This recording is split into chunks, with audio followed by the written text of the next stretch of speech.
அதாவது ஒவ்வொரு கட்சியும் எதுக்கு ஆரம்பிக்கிறாங்கன்றது எல்லாருக்கும் தெரியும்.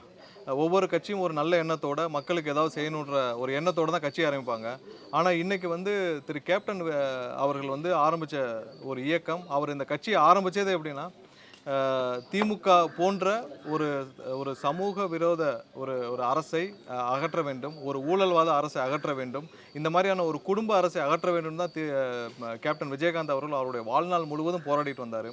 அவருடைய வாழ்நாள் முழுவதும் அவருக்கு வந்து கடைசி வரை அவருடைய உயிர் மூச்சு இருக்கும் வரை, அவருக்கு வந்து திமுகவால் கொடுக்கப்பட்ட அழுத்தங்கள் தமிழக மக்கள் அனைவரும் நீங்க எல்லாம் அனைவரும் நன்கு அறிவீர்கள். ஏன்னா, ஒவ்வொரு நாளும் அவர் மேல நூற்றுக்கணக்கான வழக்குகள் இருந்துச்சு. அவருடைய வாழ்க்கையில தினமும் வந்து கோர்ட்டுக்கு தான் போயிட்டு வந்துட்டே இருந்தாரு. அவர் திமுக அரசு இருக்கிறப்ப. ஒவ்வொரு நாளும் அவருடைய அ ம ந ஒரு ப்ராப்பர்ட்டியா இருக்கட்டும், அவருடைய சொத்துக்களை முடக்கும் வேலைகளை திமுக செஞ்சாங்க. அவருடைய கட்சிய முடக்கும் வேலை செஞ்சாங்க. அவருடைய அரசியல் வாழ்க்கையே முடிக்கிறதுக்கு திமுக வந்து அவ்வளவு ஆவர்த்தனங்க செஞ்சாங்க. அவரை வந்து அரசியலிருந்து அகற்ற திமுக அவ்வளவு முயற்சிகள் செஞ்சது.